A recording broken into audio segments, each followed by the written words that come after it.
नमस्कार दोस्तों, स्वागत है आपका एक्सएम की यूट्यूब चैनल में। मैं हूं आपका होस्ट कृणाल रंधानी और आज हम लोग बात करते हैं हेज फंड्स के बारे में। समझते हैं कि कौन हेज फंड्स में इन्वेस्ट करता है और क्यों हेज फंड्स की एक्टिविटी को इतने सारे लोग देखते हैं। आखिर आपने भी सुना ही होगा कि अरे हेज फंड्स जैसा ट्रेड करना है, तो ये हेज फंड्स क्या है और सबको इनके जैसा ट्रेड क्यों करना है। वेल, इसे समझने के लिए पहले हम इनकी बनावट समझते हैं। Hedge funds generally pooled investment vehicle में से एक होते हैं और इसका मतलब कई सारे लोग एक साथ मिलकर पैसा इकट्ठा कर कर मैनेज करवाते हैं कोई एक या अनेक फंड मैनेजर्स के द्वारा। ये पूल्ड इन्वेस्टमेंट व्हीकल्स होते हैं। इसके अलावा एक और प्रकार का हेज फंड होता है जिसे कहते हैं फैमिली ऑफिस हेज फंड और यूजुअली एसेंशियली कोई एक परिवार का पैसा मैनेज करने के लिए बना होता है। इसका मकसद अलग हो सकता है depending on the preferences of the family, पर अभी फिलहाल हम लोग इस पूल्ड इन्वेस्टमेंट व्हीकल की ही बात करते हैं। एसेंशियली यहाँ पर कई सारे वेल्दी लोग आते हैं, अपना पैसा डालते हैं और इस पैसे को एक एक्सपर्ट ट्रेडर और इन्वेस्टर मैनेज करता है। किस हिसाब से मैनेज करता है? वेल, बहुत लोगों को ऐसा लगता है कि हेज फंड का एक ही मकसद होता है और वो है प्रॉफिट बढ़ाना, पर दरअसल बात ऐसी नहीं है। हेज फंड्स का मकसद ये होता है कि कैसे वे रिस्क को डाइवर्सिफाई कर पाए। इसका मतलब चाहे मंदी का माहौल हो या तेजी का, हेज फंड में इतना बड़ा फटका या झटका नहीं आना चाहिए। कहने की बात यह है कि हेज फंड का परफॉर्मेंस अच्छे से regardless of the market conditions बढ़िया चलना चाहिए। अब ये उनका मकसद होता है। इसे कैसे हासिल करते हैं वो? हमें समझना है कि बहुत सारे एसेट्स होते हैं जैसे equities, gold, forex, commodities and so on. अब बात ऐसी है कि अगर दुनिया भर मंदी आती है तो इट इज वेरी लाइकली कि ये सारे एसेट्स में हम लोग डाउन ट्रेंड देखेंगे। हेज फंड्स को ये पता है, इसलिए हेज फंड्स ऐसा नहीं करते कि अरे अगर हम लोग इक्विटी की जगह गोल्ड में इन्वेस्ट करते हैं तो हमारा रिटर्न अच्छा होगा।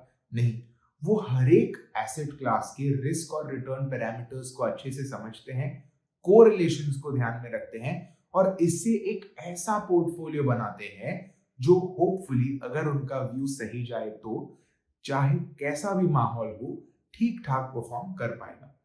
ये वेल्दी लोगों के लिए, मतलब बहुत पैसे वाले लोगों के लिए बहुत अच्छा होता है, क्योंकि पैसे वाले लोग सिर्फ हेज फंड में पैसा नहीं डालते, उनके खुद के भी होल्डिंग्स होते हैं, वो दूसरे फंड्स को भी देते हैं और इस वजह से बेसिकली वो डाइवर्सिफाइड रहता है और अगर हेज फंड अच्छा कर गया तो रिटर्न तो उन्हें ज्यादा मिलेगा ही।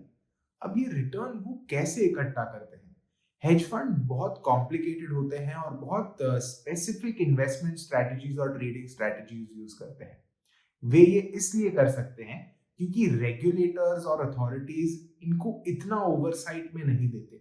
एसेंशियली अगर आप एक हेज फंड हो तो आप ट्रेड बहुत फ्रीली कर सकते हो कंपेयर टू लेट अस से म्यूचुअल फंड, और इस वजह से हेज फंड बहुत स्पेसिफिक स्ट्रेटजीज यूज कर सकते हैं और इस वजह से हेज फंड्स पीएचडीज को हायर करते हैं जिन्होंने मैथ्स किया है, फिजिक्स किया है, ताकि वो अच्छे से क्वांटिटेटिव स्ट्रेटजी बना सके। अब रही बात इन स्ट्रेटजीज के एग्जीक्यूशन की, सिंस हेज फंड को इतना अथॉरिटीज का प्रेशर नहीं रहता, उस वजह से वो काफी ज्यादा लेवरेज भी ले सकते हैं और बहुत इंटरेस्टिंग ट्रेड्स भी ले सकते हैं। जैसे अगर मैं एक प्रकार के ट्रेड का उदाहरण आपको देता हूं, तो मानते हैं कोई हेज फंड मैनेजर को ऐसा लगता है कि स्टॉक ए ऊपर जाएगा और स्टॉक बी नीचे गिरेगा, तो वो हेज फंड मैनेजर क्या कर सकता है? स्टॉक बी को शॉर्ट कर सकता है और स्टॉक बी को शॉर्ट करने से जो प्रोसीड्स आए हैं उसे स्टॉक ए में डाल सकता है ताकि वो ग्रो हो।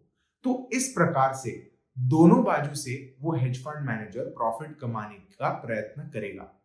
अब अगर वो सफल होता है तो सीधी बात है प्रॉफिट होगा, अगर वो सफल नहीं होता तो ऑब्वियसली उसके रिस्क मैनेजमेंट पैरामीटर्स होते हैं। बट प्रैक्टिकली ऐसे हेज फंड्स काम करते हैं। आपने गेम स्टॉक का पूरा सागा देखा होगा, उसमें भी हेज फंड्स इन्वॉल्व थे। एंड ऑफ कोर्स दुनिया में बहुत सारे बड़े बड़े ऐसे मार्केट पार्टिसिपेंट्स हैं जो एक्चुअली हेज फंड्स है। एंड ऑफ कोर्स इतने बड़े कैपिटल को मैनेज करने के लिए जो फंड मैनेजर होता है they have to be one of the best at their job, और इस वजह से hedge funds are usually managed by some of the top traders and investors in the world. तो ये है hedge funds के बारे में कुछ जानकारी। होपफुली आपको कुछ नया और अच्छा जानने मिला होगा। और हाँ, इसी वजह से हम लोग कहते हैं कि hedge fund जैसे ट्रेड करना है, क्योंकि वो बहुत फ्लेक्सिबिलिटी के साथ ट्रेड करते हैं, बहुत बड़े अमाउंट्स के साथ ट्रेड करते हैं और बहुत कन्विक्शन के साथ ट्रेड करते हैं। तो मिलते हैं हम अगले वीडियो में। Thank you very much. Happy learning and very happy analysis.